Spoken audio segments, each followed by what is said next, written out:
especial porque nos hemos reunido para oír la palabra de Dios, para ser bendecidos a través de ella.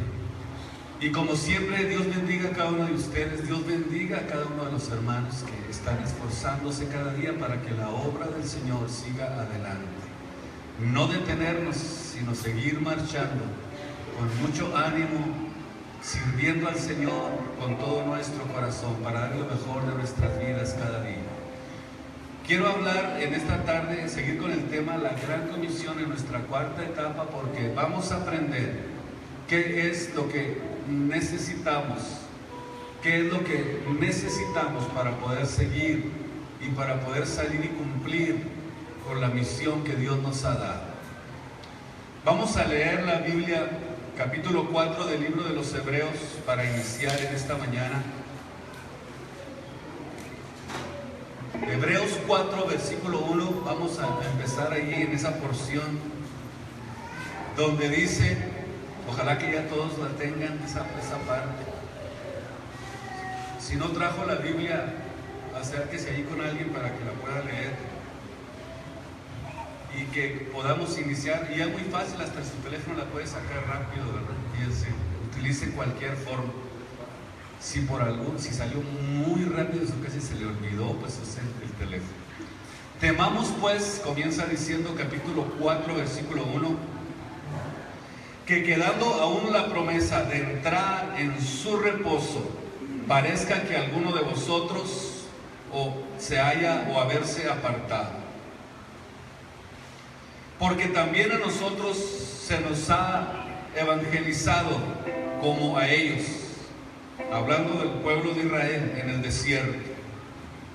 Mas no les aprovechó, escuche bien esta parte, mas no les aprovechó oír la palabra a los que la oyeron sin mezclar la fe, o sea, sin creer en ella, que solamente la escuchaban, pero no pasaba nada con sus vidas. Pero entramos en ese reposo, dice el apóstol, los que hemos creído, de la manera que dijo, mas como juré en mi ira, no entrarán en mi reposo, aún acabadas las obras desde el principio del mundo.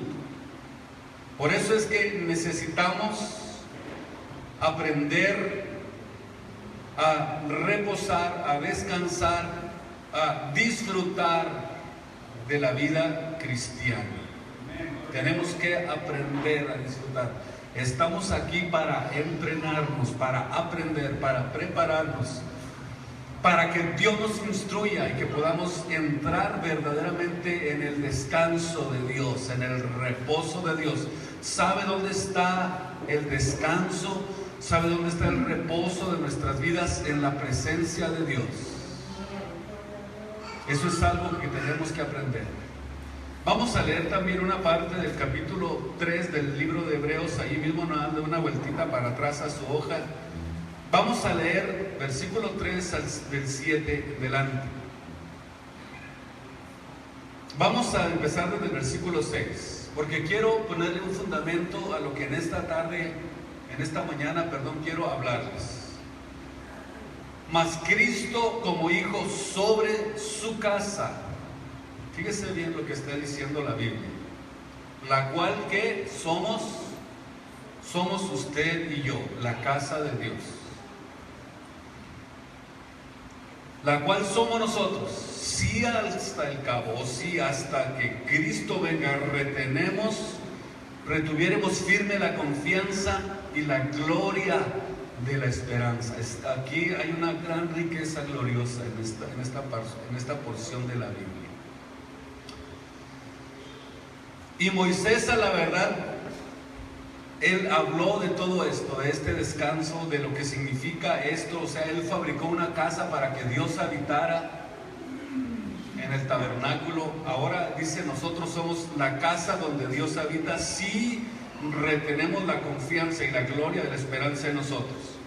Por lo cual, como dice el Espíritu Santo, si oyeres hoy su voz, no endurezcáis vuestros corazones, como en la provocación, en el día de la tentación en el desierto, donde me tentaron vuestros padres, me probaron, vieron mis obras, 40 años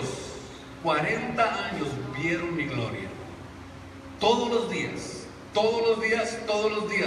por 40 años vieron mi gloria, a causa de la cual me enemisté con esa generación y dije, siempre están divagando de corazón, no han conocido mis caminos. Juré pues en mi ira, no entrarán en mi reposo.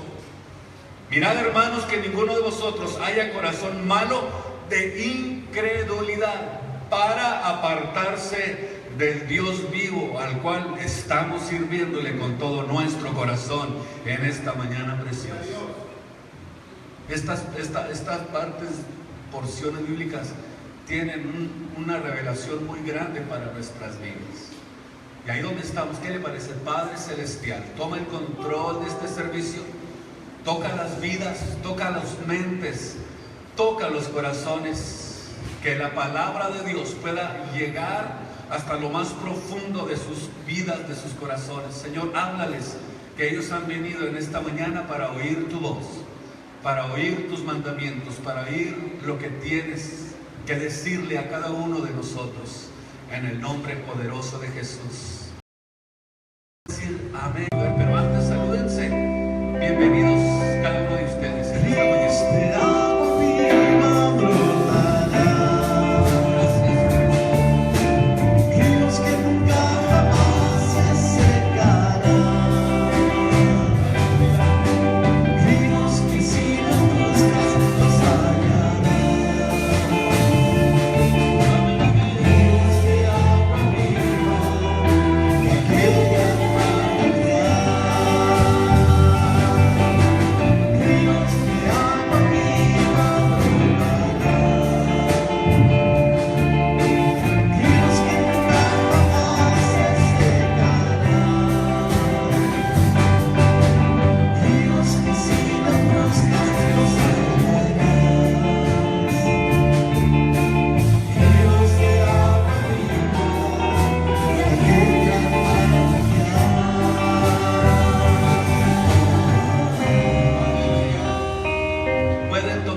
Apaguen sus celulares y abróchense los cinturones en esta mañana, porque vamos a oír la palabra de Dios.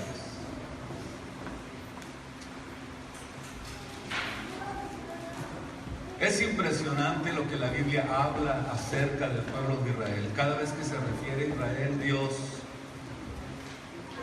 en el desierto siempre habla de todo lo que sucedió con ellos, de la dificultad que tuvo para poder llevarlos a la tierra prometida, de la dificultad que tuvo también para transmitirles sus planes, sus promesas, sus deseos.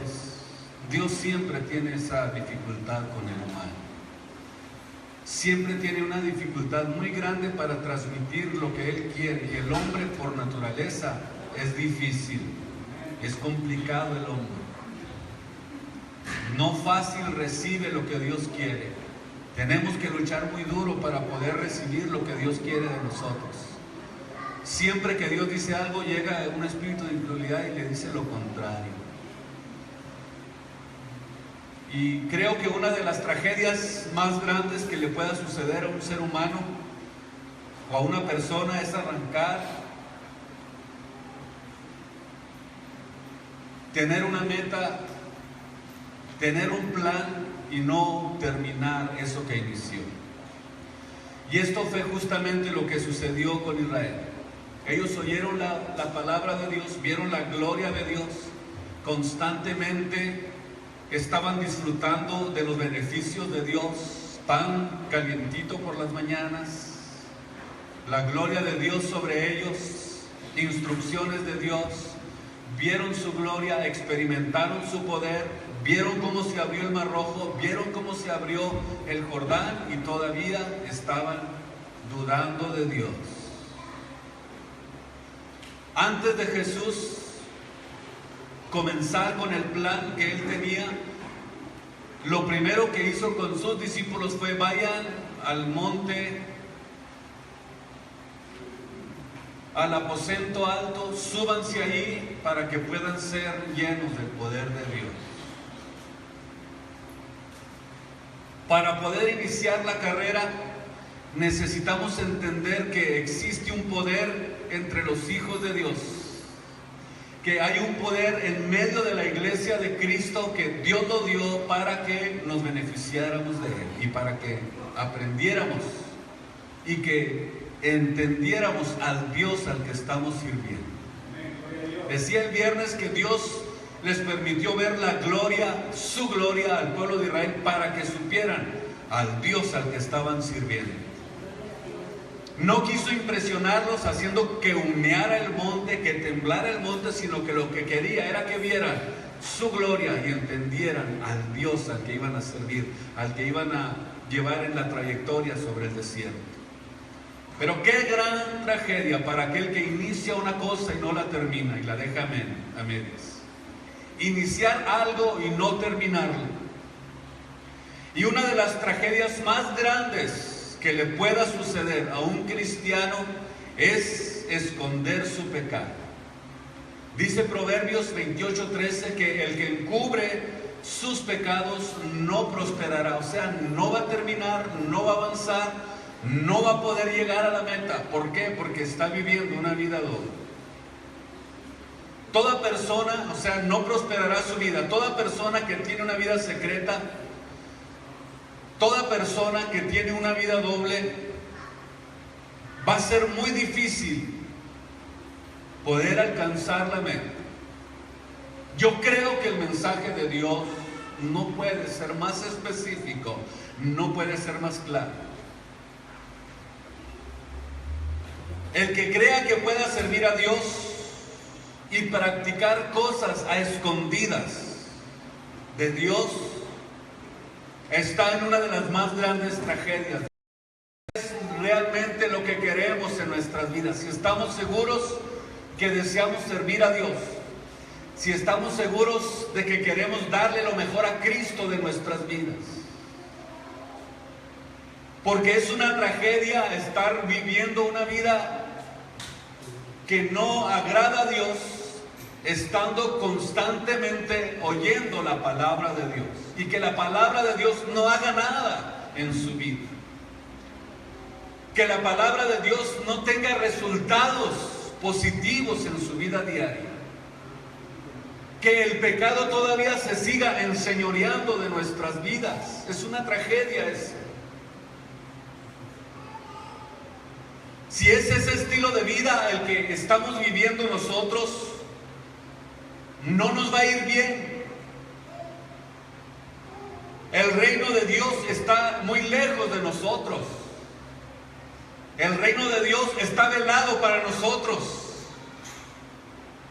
El reino de Dios está muy lejos de nuestras vidas si es que estamos viviendo de esa manera, si no estamos realmente conscientes de lo que significa el servicio a Dios.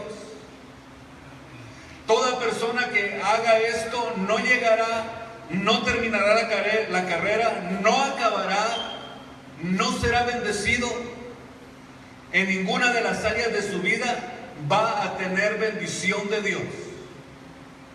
Y eso es exactamente lo que nos dice la Biblia, en estos versículos que estábamos leyendo. Qué tragedia para Israel no haber llegado a la meta.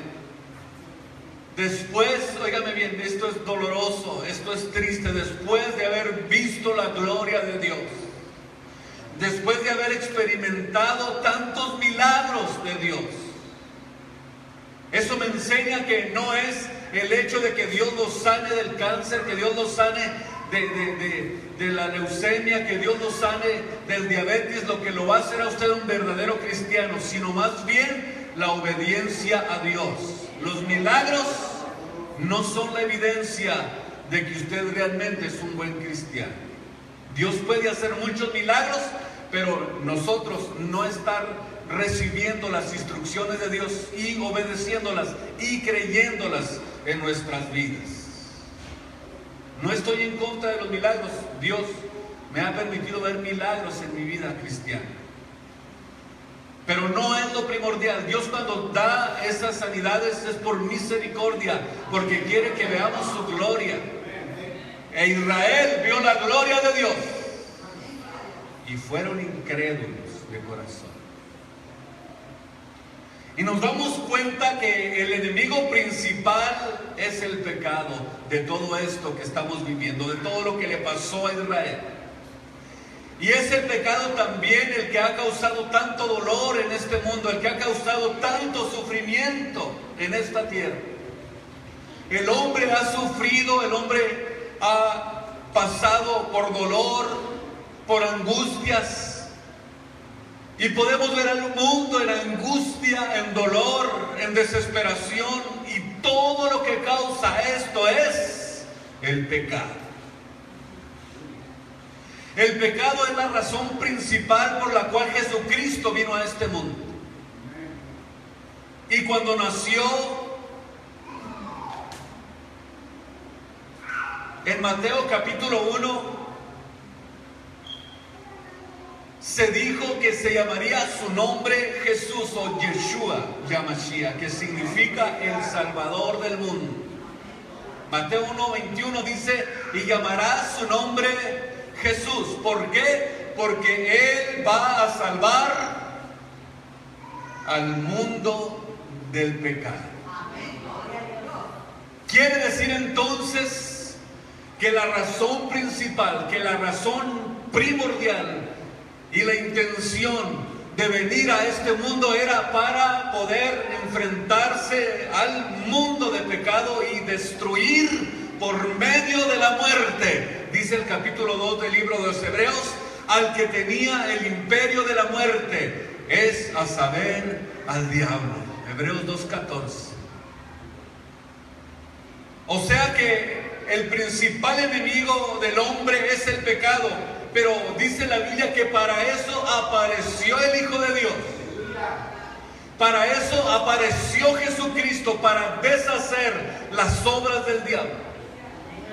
Para destruir por medio de muerte el pecado que asediaba, el pecado que nos mantenía sin esperanza, nos mantenía sin Dios en el mundo. Pero ahora vino alguien que venía a destruir ese imperio de muerte que reinaba sobre el hombre, que reinaba sobre la mujer. Pero dígame, ¿cuántos han creído a ese anuncio de Dios?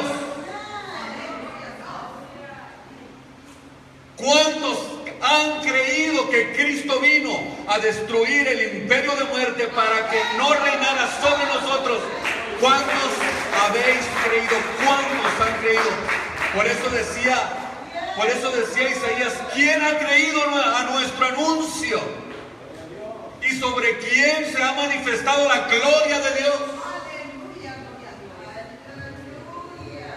Y eso es precisamente lo que está pasando. El mundo está realmente bajo incredulidad. Cristo no es tan importante. Ahorita lo más importante es pasarla bien, vivir bien, disfrutar de la vida de esta tierra, sin entender que hay un reino precioso, glorioso, que nos ofreció Jesús cuando vino a este mundo. No solamente vino a destruir el imperio de la muerte, también vino a ofrecernos un reino, una ciudad celestial, una ciudad gloriosa, un lugar donde eternamente nos dijo que íbamos a estar con Él.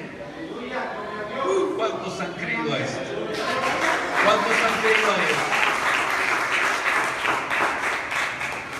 Él vino justamente para destruir, para deshacer la obra del diablo. No hay razón para vivir en esclavitud. No hay razón para la incredulidad. No hay razón para no creerle a Dios. Como tampoco había razón para que Israel en medio del desierto fuera de incrédulo viendo la gloria de Dios, viendo los milagros, viendo los prodigios, viendo la provisión de Dios, viendo el poder de Dios frente a ellos. Todavía seguían dudando de lo que Dios podía hacer con ellos. Todavía se atrevían a decir, ¿podrá Dios darnos la tierra prometida? ¿Podrá Dios darnos carne en el desierto porque eran hasta antojados todavía de pilón? ¿Y qué hizo Dios? Claro que puedo. Y les dio carne. ¿Y sabe qué hizo cuando les dio carne? Les salió hasta por las narices. Y quedaron postrados en el desierto. Con que no puedo darles carne, sí puedo, y mucho. ¿Dice eso o no la Biblia? Sí lo dice. No estoy inventando.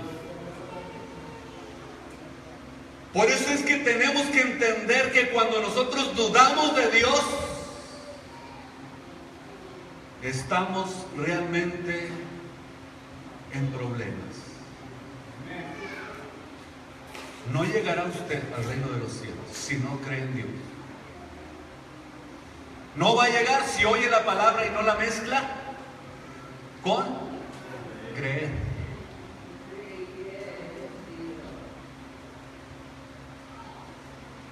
Para poder vivir una vida fructífera, próspera, espiritual, va a tener que ustedes y yo aprender a tomar el pecado en serio. ¿Cuál es la razón del fracaso de tantos cristianos? Cuando entendemos, cuando podemos comprender perfectamente que existe un perdón, que existe misericordia, que existe ya derramamiento de sangre a nuestro favor, que la sangre de Jesús fue derramada para nuestro perdón. Cuando entendemos que el Espíritu Santo también se derramó el día del Pentecostés, cuando entendemos que hay un poder glorioso que está para bendecirnos, para ayudarnos, para fortalecernos. ¿Cuál es la razón de ese fracaso de los cristianos cuando tenemos todo a nuestro favor para poder ser más que vencedores, como dice la Biblia? El apóstol decía que somos más que vencedores por medio de aquel que nos amó. Eso quiere decir que hay victoria segura. Pero ¿por qué tanto fracaso entre los cristianos? ¿Por qué tanta incredulidad? ¿Por qué tanta indiferencia? ¿Por qué tan fríos? ¿Por qué tan estáticos cuando se trata del servicio a Dios? ¿Por qué? La causa de esto es el pecado que siempre está queriendo enseñorearse de nosotros. Siempre está queriéndonos quitar lo precioso que Dios nos ha entregado, porque lo que Dios nos dio es precioso, es glorioso. La salvación es un regalo que no tiene precio. Pero muchos no lo han entendido todavía. Gloria al Señor. ¿Cuál es la razón del fracaso de muchos que inician la carrera cristiana y luego se quedan en el camino? La respuesta siempre va a ser la misma: el pecado. El pecado nos impedirá entender su voluntad. El pecado nos va a alejar de la comunión y de la oración con Dios. El pecado nos engañará haciéndonos creer que somos autosuficientes. La respuesta siempre va a ser la misma. Y una de las causas por las cuales el cristiano puede fracasar en su vida cristiana es por no entender la santidad de Dios. Porque dice la Biblia que Él es santo, santo, santo. Él es santo, santo, santo. Fíjese, es una de las cualidades de Dios en las que Él le da más énfasis a lo que es en sí la esencia de Dios. Él no dijo que era poderoso, poderoso, poderoso. Ni tampoco dijo que era un dador de milagros, milagros, milagros, sino que habló de una cualidad de la que nosotros tenemos que aprender a embebernos, que es el de la santidad de Dios. Y ser santo significa que Dios nos ha apartado, nos ha separado del mundo en el que nos encontrábamos, porque la esencia de la divinidad de Dios es ser santo, santo, santo. La santidad es el carácter de Dios. Y para poder nosotros entrar en ese ambiente de Dios, en ese ambiente de santidad, tenemos que aprender que cuando participamos de la santidad de Dios, inevitablemente el pecado comienza, óiganme bien, a hacer una guerra en nosotros y nos comienza a apartar Dios del pecado y nos comienza a compartir de su santidad, de su carácter, de su esencia, y nos vamos pareciendo a Dios, inevitablemente. Por eso es que Jesús les dijo a sus discípulos, antes de que salgan a cumplir con la misión que les voy a dar, lo primero que tienen que hacer es entender, darse cuenta que necesitan ser llenos del poder del Espíritu Santo. Sin esto ustedes no van a poder avanzar, sin ver la gloria de Dios no van a poder caminar, sin la dirección del Espíritu Santo no van a poder cumplir con la misión, sin el poder del Espíritu Santo en sus vidas, no van a poder hacer la voluntad de Dios.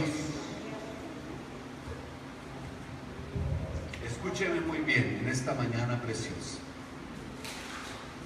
porque yo creo que Dios quiere que entendamos esto.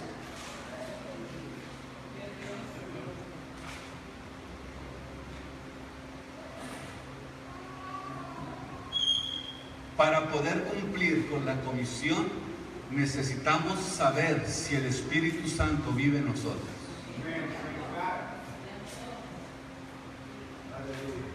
Necesitamos entender si el Espíritu Santo está realmente como templo, está tomando como templo nuestro cuerpo. Los apóstoles siempre instruían al pueblo de Dios, y en el capítulo 19 del libro de los Hechos,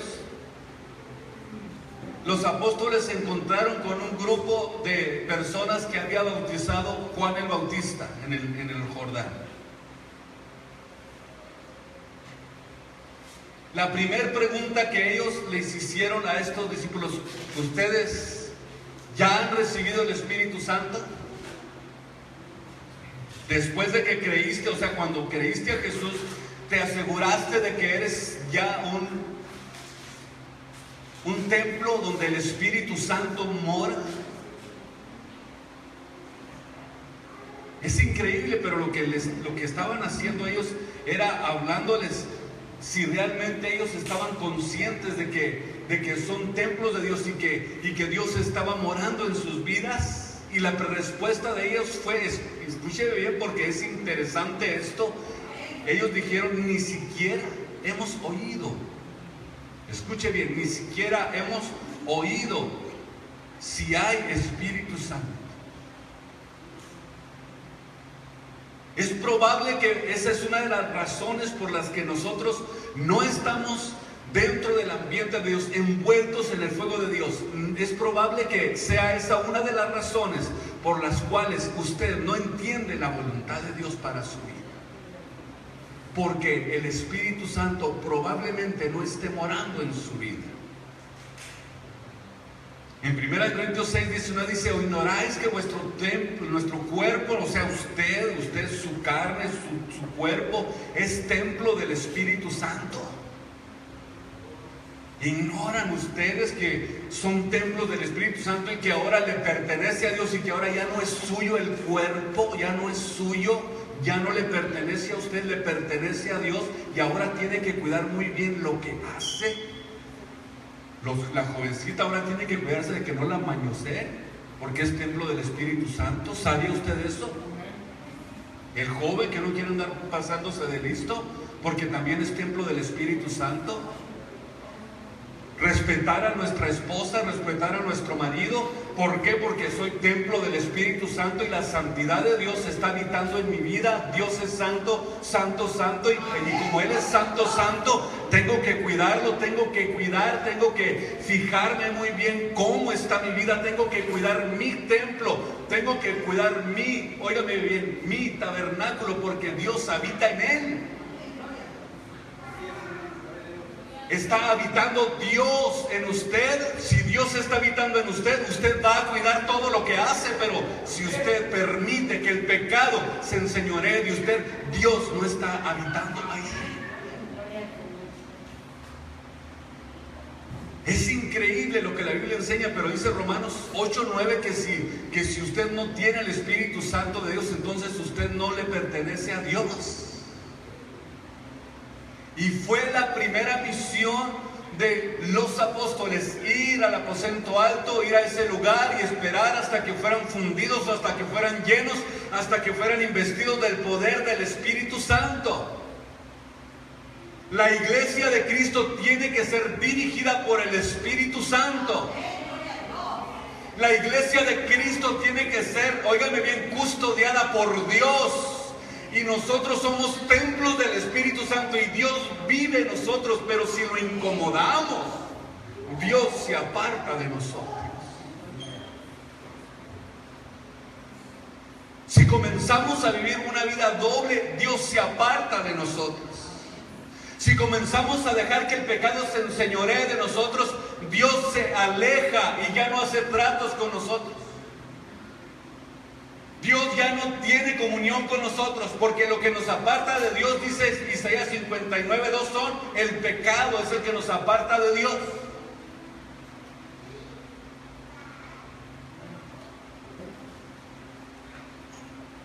Cuando las iniquidades comienzan a tomar el control de nuestras vidas, eso hace que Dios se aleje, que Dios se aparte, y empezamos a perder la comunión con Dios y comenzamos a decir: ¿qué fue lo que pasó? ¿Qué está pasando en mi vida? ¿Por qué ya no siento el poder de Dios? ¿Por qué siento la lejanía de Dios? ¿Por qué no disfruto de la alabanza? ¿Por qué no disfruto de la adoración? ¿Por qué no disfruto de la palabra de Dios? Algo está pasando en mi vida. ¿Qué está pasando? Es porque probablemente usted está dejando que el pecado se infiltre en su vida. Y cuando el pecado comienza a infiltrarse, comienza el alejamiento de Dios. Porque Dios no tiene comunión con las obras de las tinieblas. Dios no tiene comunión con el pecado. Dios no tiene nada que ver con el pecado.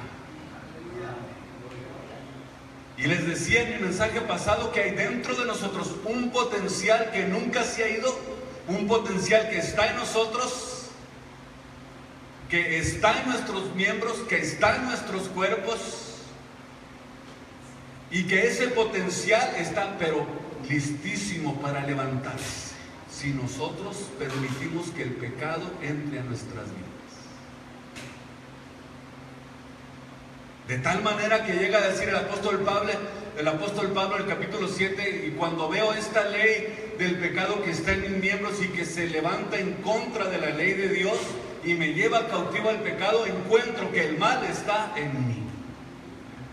O sea que en mí está el potencial del pecado, todavía nunca se va a quitar, nunca se va a ir, siempre va a estar ahí. Usted va a tener que aprender, óigame bien, a controlar, a tomar el señorío del Espíritu Santo en nosotros. Usted va a tener que aprender eso, amado del Señor. Tiene que aprenderlo, tiene que aprenderlo. Siga adelante, siga recibiendo lecciones de Dios, siga recibiendo instrucciones de la palabra de Dios, que a su tiempo usted va a aprender cómo relacionarse de una manera victoriosa con Dios. Sí, Señor, sí se puede. Si los que protestan dicen sí se puede, pues los cristianos también decimos sí se puede, sí se puede, sí se puede. Sí podemos, porque con Cristo todo lo puede. Con Cristo todo es posible. Sí cantaron ahorita eso, ¿verdad? Con Cristo todo lo puede, todo es posible. Todo es posible. El carácter de Dios es la santidad y le impide participar del pecado. Él no puede relacionarse ni tiene nada que ver con el pecado. Dice Habacuc 1:13 que la paga del pecado, ¿cómo dice Habacuc 1:13?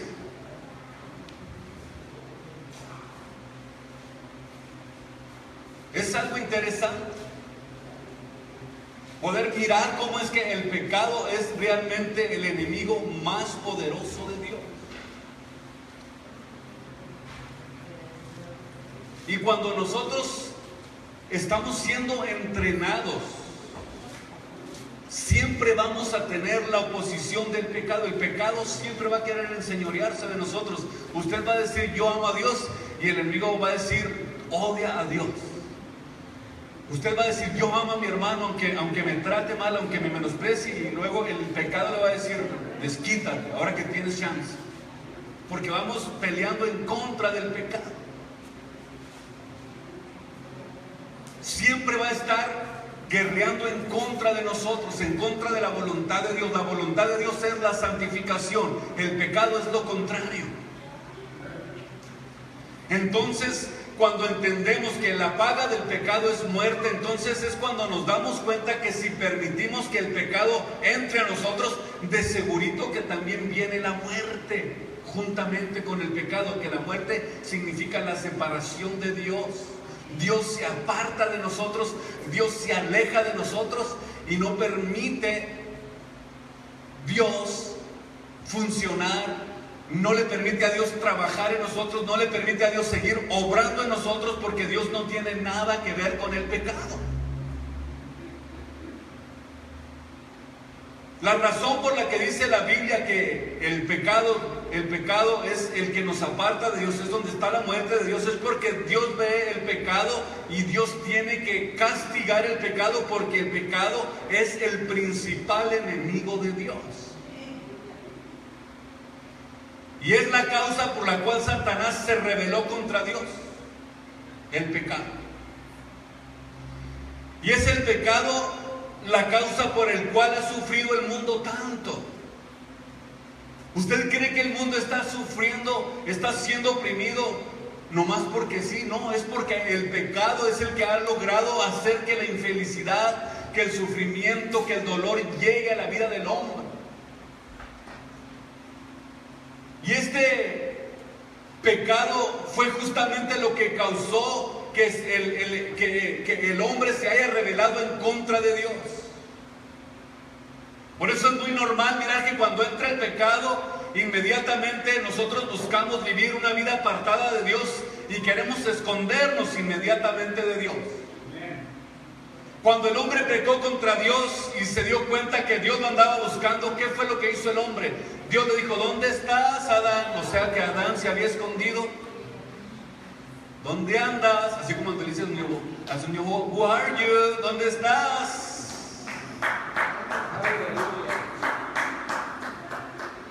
¿Por qué? Porque lo primerito que hace el pecado cuando entra en nuestras vidas, voy a tratar de esconderme de Dios para que Dios no me vea.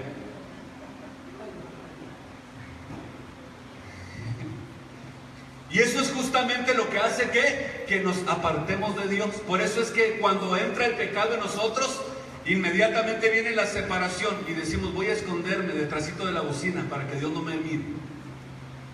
Pero Dios en su misericordia le dice, ¿dónde estás? ¿Dónde estás? Y lo primero que le dice el hombre, ay Dios, es que tuve miedo y me escondí. Tuve miedo porque cometí un error. Tuve miedo porque cometí un pecado. Tuve miedo porque me equivoqué. Cuando lo que el hombre debe de hacer, cuando esto sucede, es enfrentar a Dios y decirle, Dios, yo quiero que tú me ayudes, que me perdones. Imagínese usted cuál fue la actitud de David cuando pecó contra Dios, después de haber tenido una amante y de haber vivido una vida alejada de Dios. Y la ley decía que David tenía que ser apedreado porque él había quebrantado la ley de Dios. Pero cuando Dios enfrentó a David a través del profeta Samuel, la actitud de David fue clara y específica, y lo que hizo primeramente es reconocer su pecado. Y usted puede ver en el Salmo 51 cómo Dios tuvo un encuentro tan profundo con David, porque tuvo un arrepentimiento tan profundo que no apeló a la ley de Dios, que no apeló a los mandamientos de Dios, sino que se fue a algo más grande que eso, que fue a su misericordia. David apeló a la misericordia de Dios, se fue hasta lo más profundo de Dios y le dice: Señor, límpiame más y más de mi pecado, he pecado contra ti, ahora he entendido, ahora me he dado cuenta, Dios, que lo que estaba haciendo era alejándome de ti, que el pecado se había enseñoreado de mi vida y que te fallé, Dios, pero yo no apelo a tus mandamientos, no apelo a tu ley, no apelo a esto, apelo a tu misericordia. El hombre que era conforme al corazón de Dios se equivocó. Y lo más lamentable que el hombre puede hacer es que cuando peca contra Dios, vaya y se esconda, y Dios todavía tenga que ir a buscarlo. ¿Dónde estás? ¿Dónde estás? ¿Dónde estás? Señor, me escondí porque tuve miedo. Pero ¿por qué no te enfrentas con Él y dices: Dios, perdóname? Apela a la misericordia de Dios. Cuando esto suceda, tenemos que ir directamente a su misericordia, decirle: Señor, ayúdame, te necesito, he pecado contra el cielo y contra ti, como dijo el hijo pródigo, no soy digno de ser llamado tu hijo. Eso quiere decir que alcanza y toca el corazón de Dios. ¿Y qué hizo el padre cuando llegó el hijo humillado ante él y dice estas palabras? Te voy a preparar una fiesta en lugar de agarrarte a chicotazos. Te voy a preparar una fiesta porque veo que vienes arrepentido, porque hay un corazón arrepentido. Dios va hasta lo más profundo del hombre y mira lo que hay dentro de nosotros. Es por eso que podemos apelar a la misericordia de Dios y Él nos levanta.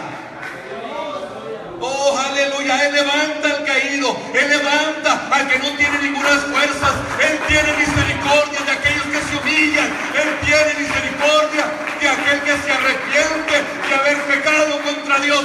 Y óigame, la mano de Dios inmediatamente está dispuesta para levantarlo. Oh, aleluya, para que Dios nuevamente vuelva a tratar con nosotros, para que el Espíritu Santo tome el control de nuestras vidas. Oh, aleluya. Dígale en esta mañana: yo apelo a tu misericordia, Dios. Yo apelo a tu misericordia. Ayúdame, ábreme los ojos. Quiero servirte, quiero amarte, quiero darte lo mejor de mi vida. Pero el pecado me ha engañado, Señor. Me ha apartado de ti. Oh, apele a la misericordia de Dios en esta mañana. Oh, bendito el Señor. Dígaselo con todo su corazón: yo apelo a tu misericordia, Dios. Aunque el mundo esté en contra de mí, aunque el pecado esté señalándome, aunque el diablo me diga que ya no puedo más, aunque el diablo me diga que estoy perdido, en esta mañana yo apelo a tu misericordia, Señor. Apelo a tu misericordia, porque el pecado me engañó, me hizo caer, pero en esta mañana Dios te dice: aquí está mi misericordia, aquí está el perdón, aquí está lo que tu alma necesita en esta mañana. Oh, bendito el Señor, bendito el Señor, bendito el Señor, bendito es tu nombre. El pecado es la causa por la cual Dios condenó el pecado en el mundo antiguo. Dios condenó el pecado en el tiempo de Moisés. Dios le dio el pago a cada uno según sus obras. Dios quiere castigar el pecado. Cada vez que el pecado toque nuestra vida, tenemos que aprender a tomarlo en serio y apelar a la misericordia de Dios. Apelar a su misericordia. Este día es un día que Dios quiere tratar con ustedes y conmigo. En este día Dios quiere tratar con nosotros.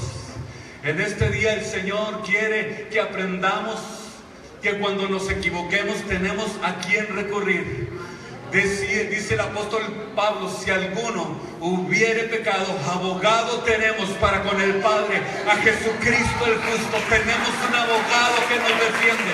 Hay alguien que responde por nosotros.